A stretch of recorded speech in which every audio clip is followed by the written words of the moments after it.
नमस्कार बच्चों। मीरा की भक्ति बहुत इम्पॉर्टेंट है आपके एग्जामिनेशन की दृष्टि से भी, और आपके अंदर जिज्ञासा भी होती है कि हमको मीरा की भक्ति के बारे में मालूम पड़े कि मीरा की भक्ति की क्या विशेषताएं थी। तो मैं किसी सिद्धांत या कोई ऐसी परंपरा के चक्कर में नहीं पढ़ूंगी, बिल्कुल कहानी के रूप में आपको मीरा की भक्ति के बारे में सुनाऊंगी, तो आपको मज़ा भी आएगा। अंत तक वीडियो देखिए और एग्जाम में नंबर भी आपके बहुत अच्छे आएंगे। भक्ति काल हिंदी कविता का स्वर्ण युग माना जाता है ना। जिन भक्त कवियों ने इस काल में स्वर्ण युग बनाने में योगदान दिया, उसमें मीरा है, कबीर है, सूरदास है, तुलसीदास है, रहीम है, रसखान है, ये प्रमुख स्थान रखते हैं। और इनमें से राजस्थान की पुनीत धरा पर भी बहुत सारे भक्तों ने जन्म लिया, और साथ ही कई संतों और भक्तों ने इस मरुधरा को अपनी कर्म भूमि भी बनाया। मतलब जन्म कहीं और लिया पर इसको कर्म भूमि भी बनाया। राजस्थान के इन भक्तों और संतों में जो सबसे पहला नाम आता है, आप समझ गए होंगे, वो नाम आता है मीराबाई का। मीराबाई सर्वोपरि नाम है। मीरा की भक्ति भावना और उनकी जो पदावली है वो लोकमानस की एक अनमोल धरोहर बन गई है, विरासत बन गई है, जो आज भी प्रेरणादायी बनी हुई है। मतलब जो मीरा है प्रथम कोटि की संत और भक्त थी, इस बात से कोई इनकार नहीं कर सकता। और बाल्यावस्था से ही मीरा को भक्ति भावना से ओतप्रोत थी मीरा। तो हम मीरा की भक्ति के बारे में थोड़ी थोड़ी बातें कुछ पॉइंट्स के आधार पर पढ़ते हैं। सबसे पहले हम ये देखते हैं उनकी बाल्यावस्था की भक्ति, कि बचपन में उन्होंने भक्ति कैसे की।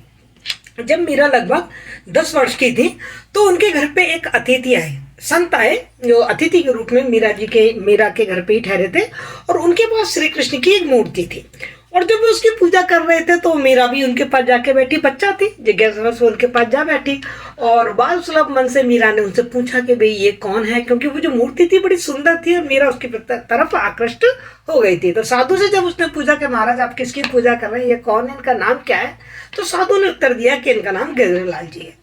मीरा को चूंकि वो मूर्ति बहुत अच्छी लगी थी तो उसने साधु जी से उस मूर्ति को मांगा, मतलब लेने के लिए कहा कि ये मूर्ति मुझे दे दीजिए। मगर साधु चूंकि खुद उसके आराधना करते थे और उस मूर्ति के वो भक्त थे, तो उन्होंने उसको देने से इनकार कर दिया। उल्टा उनको थोड़ा सा अनकंफर्टेबल फील हुआ कि मैं कैसे दे सकता हूँ इस मूर्ति को। तो लेकिन मीरा तो बच्चा थी, अब बाल हट तो सारी दुनिया में प्रसिद्ध है। अब मीरा ने तो खाना पीना छोड़ दिया, बिल्कुल खाना नहीं खाए, और भगवान के प्रति मतलब उसी गिरधर की जो मूर्ति थी उसी का ध्यान किए जाए, और अन्न जल छोड़ के बैठ गई। तो कहते हैं कि ईश्वर की ऐसी कृपा हुई कि ईश्वर ने उन साधु को एक स्वप्न दिया, और स्वप्न में कहा कि वो जो तुम मूर्ति है वो तुम जाके मीरा को देख कर आओ।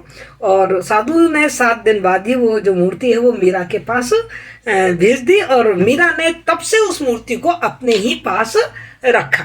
ऐसा कहते हैं कि गिरधर जी को मूर्ति पाकर मीरा बहुत ज्यादा प्रसन्न हुई और नित्य नेम से 8 याम वो इस मूर्ति की पूजा अर्चना करने लगी। एक दिन मीरा के घर के पास से कोई बारात जा रही थी, तो और उसमें दूल्हा वूल्हा सब थे, तो उन्होंने अपनी माँ से पूछा ये क्या है, कौन है। तो उसकी माँ ने कहा कि भाई बारात है और ये दूल्हा है। तो मीरा ने जिज्ञासा पूछा मेरा दूल्हा कौन है, तो माँ ने मजाक में कह दिया कि तुम्हारा दूल्हा तो ये गिरधर गोपाल है। बस तब से ही मीरा है वो गिरधर गोपाल को ही अपना पति मानने लगी है। मेरे तो गिरधर गोपाल दूसरों ना कोई, जाके सिर मोर मुकुट मेरा पति सोई। और विवाह होने के बाद भी कहते हैं वो उस मूर्ति को अपने साथ ही लेकर गई। जयमल वंश प्रकाश एक पुस्तक है, उस पुस्तक के अनुसार मीरा अपने शिक्षक जो गजाधर जी थे उनको भी अपने साथ ले गई थी, और वहां जाकर उन्होंने मुरलीधर जी का एक मंदिर बनवाया और गजाधर जी को उस मंदिर की सेवा पूजा का काम सौंपा। इस तरीके से जो मीरा है वो जीवन भर उस मूर्ति की पूजा अर्चना करती रही। जब वो विधवा हो गई तो उसके ऊपर बहुत विपत्तियों के पहाड़ टूटे, तो उसे सामाजिक जीवन से वैराग्य हो गया, और वो मीरा कृष्ण के प्रति और भी ज्यादा उन्मुख हो गई। उसने एक तरीके से संतों के जीवन को अपना लिया, लौकिक जीवन को त्याग कर, और उसने जो वैराग्य का जीवन है उसको अपना लिया था। और तब उसके मीरा की जो कृष्ण के प्रति जो निष्ठा है वो दिनों दिन और ज्यादा बढ़ती चली गई। और उसने अपने आप को चूंकि कृष्ण को वो अपना पति मानती थी, तो वो अपने आप को विधवा नहीं बल्कि सुहागन मानती थी। पूरे जिंदगी वो उनकी पूजा करते करते कहते हैं अंत में वो कृष्ण जी की मूर्ति में ही विलीन हो गई। तो इस तरीके से जो मीरा की जो भक्ति है वो बाल्यकाल से ही पनपी थी। अब हमारे सामने एक प्रश्न आता है कि मीरा इतनी जो भक्त वत्सलता जो मीरा में आई, ये उसको प्रेरणा मिली कहाँ से? मैं आपको बताऊं, बच्चे के ऊपर उसके परिवार का, उसके परिवेश का ही प्रभाव होता है। सबसे ज्यादा प्रभावित वो अपने परिवार से और अपने आसपास के माहौल से होता है। तो जो मीरा का जो परिवार था वो खुद वैष्णव भक्त था और विष्णु जी के जो चार भुजा जो स्वरूप था उसी का वो पूजा करते थे।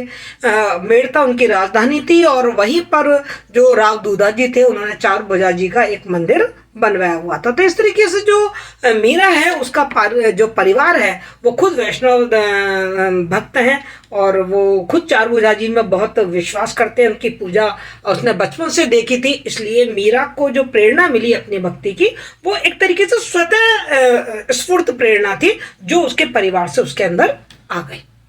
अब एक चीज और इम्पोर्टेंट है, हम ये देखते हैं कि मीरा ने जो भक्ति की है, इस भक्ति को हम 3 भागों में बांट सकते हैं। मतलब 3 चरण हैं इस भक्ति के, पहले क्या, फिर क्या, फिर क्या। 3 सोपानों में, 3 आयामों में, 3 स्टेप्स में हम उनकी भक्ति को देख सकते हैं।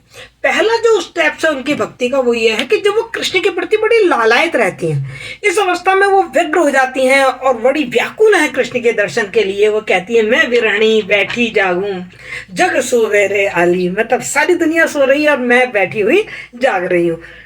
कृष्ण मिलन की जो तड़प है वो उनके अंदर बहुत ज्यादा है और उस तड़प में वो बोल पड़ती है कि दर्श बिन दुखन लागे नैन, मीरा के प्रभु कब्र मिलोगे, मोहि घर आंगन ना भावे ना सुभावे, पिया बिन मोहि कछु ना भावे। इस तरीके की उन्होंने भजन लिखे जिसमें हम ये देख रहे हैं कि वो कृष्ण से मिलने के लिए बहुत लालायित है। ये उनकी भक्ति का पहला चरण है। उसके बाद हम देख रहे हैं कि उनकी भक्ति थोड़ी परिपक्व होती है और भक्ति होने के बाद उन्हें अपनी भक्ति की कुछ उपलब्धियां प्राप्त होती हैं और वो कह उठती हैं कि पायो जी मैंने राम रतन धन पायो।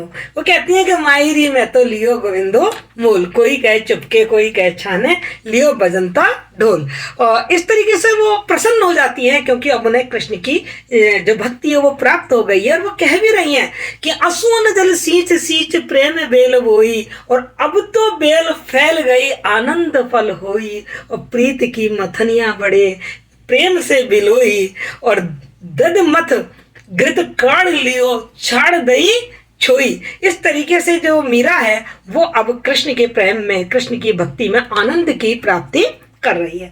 और जो उनकी भक्ति का जो तीसरा स्टेप है उस स्टेप में उसकी भक्ति बिल्कुल कृष्ण से वो मिल जाती है, अपने आप को कृष्ण में रमा देती है, कृष्ण से अपने आप को अलग बिल्कुल महसूस नहीं करती। कहती है ना वो कि मेरे तो गिरधर गोपाल दूसरो ना कोई, मतलब वो कृष्ण में बिल्कुल पूरी तरीके से रम जाती है। ये कृष्ण जो मीरा है उसकी भक्ति के 3 स्टेप्स हम देख रहे हैं। उनकी भक्ति की जो खास विशेषता है, सबसे ज्यादा बड़ी विशेषता जो मानी जाती है वो है सादगी और सरलता। उनकी भक्ति में कोई टेढ़ापन नहीं है, उनकी भक्ति में कोई कठोरता नहीं है। उनकी जो भक्ति है वो बिल्कुल सहज मार्ग का अनुसरण करती हुई वो केवल गायन, केवल नृत्य और केवल कृष्ण का स्मरण को ही महत्व देती हैं। उनकी भक्ति में कोई कठोर तपस्या या कोई मतलब कहना चाहिए जो कर्मकांड, आडंबर, ये हमें बहुत ज्यादा दिखाई नहीं देते। कहती भी है वो कि मन चाकर राखो जी, चाकर रहस्यूं बाग लगास्यूं नित उतर दर्शन पास्यूं। बिल्कुल ऐसी सहज और सरल वो उनकी सेविका के रूप में रहना चाहती है। उनकी भक्ति की एक विशेषता और हम देखते हैं वो ये है कि उनकी भक्ति माधुर्य भाव की है, कांत भाव की है। ये माधुर्य और कांत भाव क्या होता है? तो वो जो भक्ति की जो प्रतिमूर्ति है कृष्ण, जो मीरा है उनकी अनन्य उपासिका है और मीरा ने कृष्ण की जो भक्ति की है वो दाम्पत्य भाव से की है। तो वो कृष्ण को अपना पति मानती हैं और जब इस तरीके पति के भाव से, दाम्पत्य भाव से जो भक्ति की जाती है उसी को हम कांत भाव या माधुर्य भाव की भक्ति कहते हैं। मीरा ने अपने प्रभु गिरधर गोपाल को भक्ति, उनकी भक्ति पति के रूप में की है और ये चीजें हमें कई जगह मिल जाती हैं कि मेरे तो गिरधर गोपाल दूसरा ना कोई, उन्होंने कहा भी है। तो आध्यात्मिक दृष्टि से जो मीरा है वो कृष्ण को अपना पति मान चुकी हैं और वो कह रही हैं कि मैं गिरधर रंग राती, मैं गिरधर रंग राती, पच रंग चोला पहरिया सखी, मैं झरमट खेलन जाती, मैं गिरधर रंग राती। इस तरीके से वो अपने आप को कृष्ण को के प्रति समर्पित कर देती हैं और कृष्ण को अपना पति मानती हैं।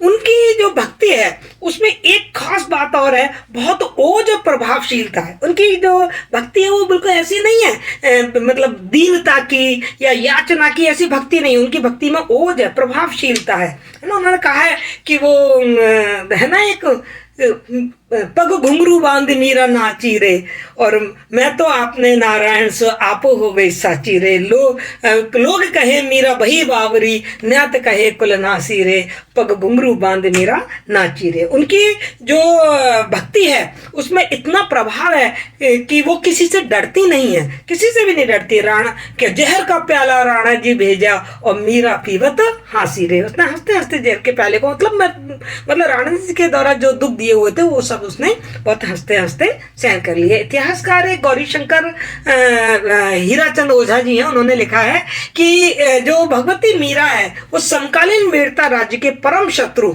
जोधपुर नरेश मालदेव भी उनके समकालीन मेड़ता राज्य के परम शत्रु थे, मतलब उनसे भयभीत थे जयमल जी। और जब उस जयमल जी ने मेड़ता पर आक्रमण किया तो उन्होंने और सारे मंदिरों को मस्जिद और भवनों को नुकसान पहुंचाया था, लेकिन मीरा के भवन को, मीरा के मंदिर को वो नुकसान नहीं पहुंचा पाए थे। इतना प्रभाव था मीरा का अपने समकालीन समय के लोगों पर।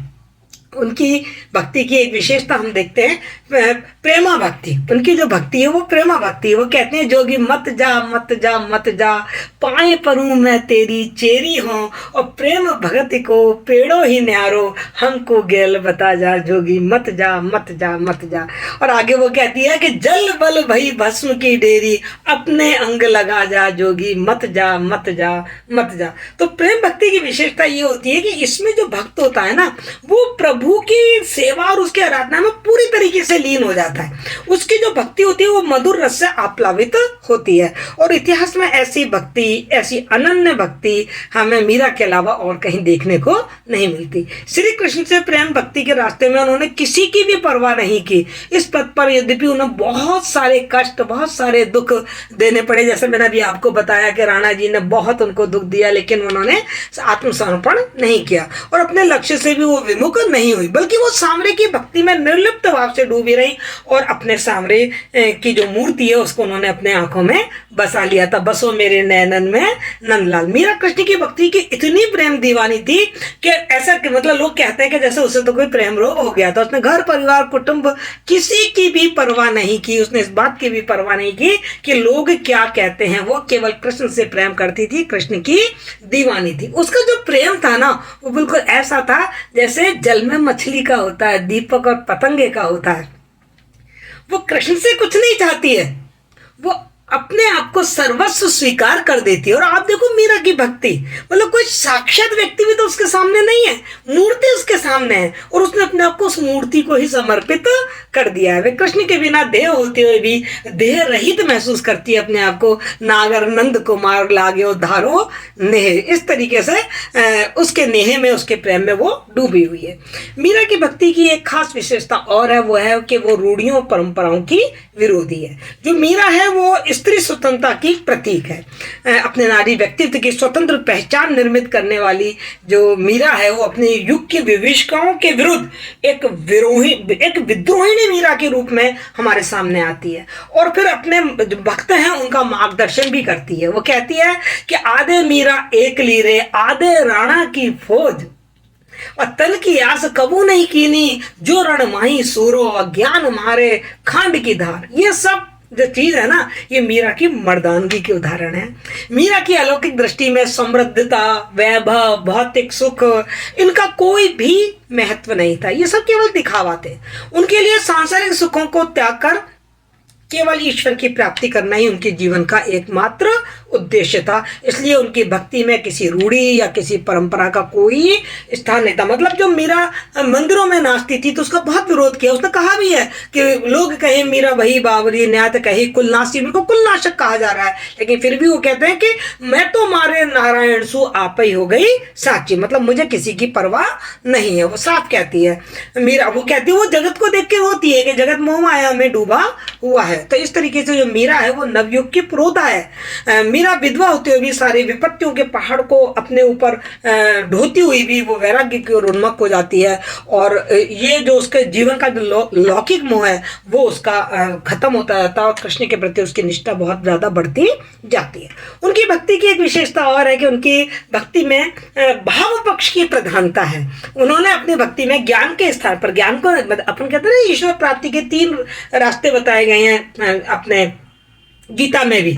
तो आपने देखा ज्ञान मार्ग है, और एक कर्म मार्ग, और एक भक्ति मार्ग है। लेकिन हमारी जो मीरा है उसने भक्ति भावना को सबसे अधिक महत्व दिया। मीरा रे प्रभु गिरधर नागर ज्योत में ज्योत मिला जा। तो बस वो केवल गिरधर में मिलना चाहती है, उनकी भक्ति करना चाहती है। उन्होंने जो भी उच्च आदर्श और विचारों को बहुत ही सरल भाषा में अपनी भक्ति में प्रकट किया। इस कारण मीरा की जो बहुत सारे अनुयायी हुए, और हर जाति का व्यक्ति, चाहे वो भील हो, चाहे मीणा हो, चाहे पिछड़ी जाति हो, चाहे उच्च जाति हो, सब उनके अनुयायियों में शामिल हो गए थे। मीरा के काव्य सांसारिक बंधन को त्याग कर और ईश्वर के प्रति समर्पण का भावी दृष्टिगत होता है। तो इस प्रकार उनकी जो भक्ति है वो सारे सुख, वैभव, मान, पद, प्रतिष्ठा, इन सब मिथ्या आचरणों से बहुत दूर, और उनके लिए केवल एक ही सत्य है, और वो सत्य है गिरधर नागर। मीरा की भक्ति की एक विशेषता और हम देखते हैं, वो विशेषता है उनकी एक निष्ठता और दृढ़ता। मीरा कृष्ण की अनन्य उपासिका थी। मीरा को कई कष्टों का सामना करना पड़ा, पर उसने कभी साहस और आशा का परित्याग नहीं किया। राज परिवार दी हुई प्रताड़ना, आतंक और उपहास के बावजूद मीरा कृष्ण को ही अपने पति मानकर अपनी भक्ति को पल्लवित और पुष्पित करती रही। कहती है ना, मेरे तो गिरधर गोपाल दूसरों ना कोई दूसरा मेरा नहीं है, मेरे तो केवल कौन है, केवल मेरे गिरधर गोपाल है और दूसरा कोई नहीं है। इवन देन मीरा ने तो राणा जी को भी इस भव सागर को पार करने के लिए बहुत उपदेश दिए थे। उन्होंने लिखा है कि समझायो समझो नहीं सिसोद, मतलब वो जो राणा है वो समझा नहीं, मैंने तो उनको भी भव सागर पार करने के लिए प्रेरणा दी थी। तो इस तरीके से जो मीरा है उनकी भक्ति में एक निष्ठता और दृढ़ता देखने को मिलती है। मीरा की भक्ति की एक विशेषता हम और देख लेते हैं, उन्मुक्त भावना भक्ति। उनकी जो भक्ति है वो उन्मुक्त है। कैसे उन्मुक्त का मतलब क्या है, वो किसी संप्रदाय से नहीं मिली कि वो निम्बकाचार्य संप्रदाय की हैं, कि वो शैव संप्रदाय की हैं, ऐसे किसी संप्रदाय का पल्ला मीरा ने बिल्कुल नहीं पकड़ा। भक्ति उनके लिए ना साधन है, ना साध्य है, वह स्वयं भक्ति में है। श्री कृष्ण से प्रेम करने के लिए उन्होंने किसी विशेष विचार पद्धति का अनुगमन नहीं किया, वह सही अर्थों में एक उन्मुक्त भक्त है। मीरा ने किसी भी संप्रदाय से कोई दीक्षा प्राप्त नहीं की, इसी कारण उनको किसी एक गुरु के प्रति समर्पित नहीं थी। वो सारे संप्रदायों से बहुत मुक्त रही और विभिन्न भक्ति के तत्वों को उन्होंने अपनी भक्ति में अपनाया, मतलब सब संप्रदायों का वो बहुत आदर सम्मान करती थी। इसीलिए डॉक्टर कल्याण सिंह शेखावत लिखते हैं कि जो मीरा ना तो वल्लभ संप्रदाय से प्रभावित थी, ना निम्बार्क संप्रदाय से, ना सखी, ना हरिदासी, ना राधा स्वामी, किसी भी संप्रदाय से वो प्रभावित नहीं थी। यदि मीरा की भक्ति पर कोई प्रभाव था तो श्रीमद् भागवत का प्रभाव था। यदि कोई सांप्रदायिक प्रभाव खोजा जा सकता है तो वह दक्षिण के 5 रात्र तंत्र का और बंगाल के चैतन्य संप्रदाय का। यह भी मीरा की भक्ति और साधना की एक नवीन देन है कि उसने अपने युग में उत्तर भारत के प्रचलित प्रभावपूर्ण भक्ति को छोड़कर, उस साधना को छोड़कर उसने दक्षिण और बंगाल, मतलब ये भी एक राष्ट्रीय एकता का प्रतीक बन गई, वहां की भक्ति को उन्होंने साधना के रूप में ग्रहण किया। मीरा की जो भक्ति है उसमें हमको है ना सगुण और निर्गुण दोनों प्रकार की भक्ति की विशेषताएं देखने को मिलती हैं। इसीलिए जो मीरा है उसको उस समय के जो और भक्त हैं उन भक्तों की तराजू में नहीं तोला जा सकता। लेकिन यदि हम देखें विचारधारा के रूप में तो उनकी भक्ति सगुण भक्ति के निकट ही अधिक हमें दिखाई देती है। अब सगुण भक्ति क्या है कि मतलब सगुण का मतलब मूर्ति पूजा और क्या कहते हैं अवतारवाद में विश्वास, और मीरा ये सब काम करती थी। हम अच्छी तरीके से जानते हैं मीरा के प्रभु सगुण साकार दिव्य अवतारी और पूर्ण परमात्मा है, जबकि जो निर्गुणी होते हैं वो अवतारवाद में आस्था नहीं रखते। मीरा के जो प्रभु हैं समय समय पर अवतार लेते हैं, दुष्टों का दलन करते हैं। मीरा उनकी मूर्ति पूजा में आस्था रखती है, वो कहती है नित्य नेम उनका चरणामृत लेती है, वो इस तरीके के भाई आडंबर वो सारे करती है। माई महा गोविंद गुण गास्या चरणामृत रो नेम सकारे नित उठ दर्शन जास्या, वो हरे मंदिर में नृत्य करास्या घूंगरिया झमकास्या। इस तरीके से जो मीरा है वो धूप दीप से अपने कृष्ण की पूजा करती है ना। मोर मुकुट मकराकंद कुंडल, मतलब वो जो कृष्ण है उनकी पूरी मूर्ति का जो जो रूप है उनका, उस रूप की भी वो वर्णन करती है, उस रूप माधुरी पे वो आसक्त है। जबकि जो निर्गुण संप्रदाय होते हैं वो इस तरीके की अवतारवाद या मूर्ति पूजा में बिल्कुल भी विश्वास नहीं करते। तो इस प्रकार जो मीरा के भक्ति में हमें निर्गुण सगुण दोनों के तत्व अवश्य मिलते हैं, पर उनकी जो भक्ति है वो सगुण के ही करीब हमें ज्यादा दिखाई देती है। एक मीरा की जो भक्ति की सबसे प्रमुख विशेषता मैं मानती हूँ वह है उनकी विरह व्यथा और व्याकुलता। भक्ति में यदि व्याकुलता नहीं है, यदि मैं ये तो बात आपसे भी कहूंगी, आपका जो भी लक्ष्य है, यदि आप लक्ष्य प्राप्त करने के लिए व्याकुल नहीं है ना, तो आप उसके लिए जो उचित प्रयास है वो भी नहीं करेंगे। एक आकुलता होनी चाहिए, एक व्याकुलता होनी चाहिए। और मीरा में अपने लक्ष्य, अपने कृष्ण को प्राप्त करने के लिए वो आकुलता और व्याकुलता हमें देखने को मिलती है। मीरा का दर्द भरा स्वर अपनी एक अलग पहचान रखता है। पिया बिनु सुनो रे म्हारो देश, ऐसो है कोई पीव को मिलावे, जन्म ना करूं पेश, मीरा के प्रभु कब्र मिलोगे, तज दिया नगर नरेश। ये कहती हुई मीरा कृष्ण के प्रति आकुल है, व्याकुल है, उनको प्राप्त करने के लिए। समस्त भारत उस दर्द दीवानी की माधुर्य भक्ति से ओतप्रोत रस सिक्त वाणी से आप्लावित हो रहा है। मीरा अपने कृष्ण प्रेम की दीवानी है। वो कहती है, पपैया के पिव की बाणी ना बोल, पपैया से कह रही है तू प्यू प्यू मत बोल, और सुन पावेली ब्राणी थारो राखेली पंख मरोड़, और चोंच कटाऊं पपैया रे ऊपरी कालर लूण, और पिव मेरा मैं पीव रे तू पिव कहे सो कौन। तू पिया क्यों कह रहा है, पिया तो मैं कहूंगी। निसंदेह मीराबाई भक्ति, संगीत और साहित्य की त्रिवेणी है। राजवंश में जन्म लेने वाली जो मीरा है, भक्त शिरोमणि मीराबाई ने भक्ति का जो संदेश इस लोकमानस में विस्तारित किया, जो दिया, वह उनके पदों और भजनों की सरिता के रूप में राष्ट्र और राज्य की सीमाओं तक ही सीमित नहीं रहा, बल्कि भारत देश की सीमाओं से बाहर अंतर्राष्ट्रीय लोक जीवन को भी उसने प्रभावित किया। तो इस प्रकार मैंने आपको एक मीरा की भक्ति की विशेषताओं की कहानी के रूप में आपको सुनाने की कोशिश की है। आशा करती हूँ कि आपको ये पसंद आई होगी, आपका उसने मनोरंजन भी किया होगा, ज्ञानवर्धन भी किया होगा। यदि आपको ये चीज़ पसंद आई है तो प्लीज़ इस वीडियो को शेयर करें, लाइक करें और मेरे चैनल को सब्सक्राइब करें। और ध्यान रखें, एग्जाम में ये बहुत इंपॉर्टेंट है, इसको याद कर लेना।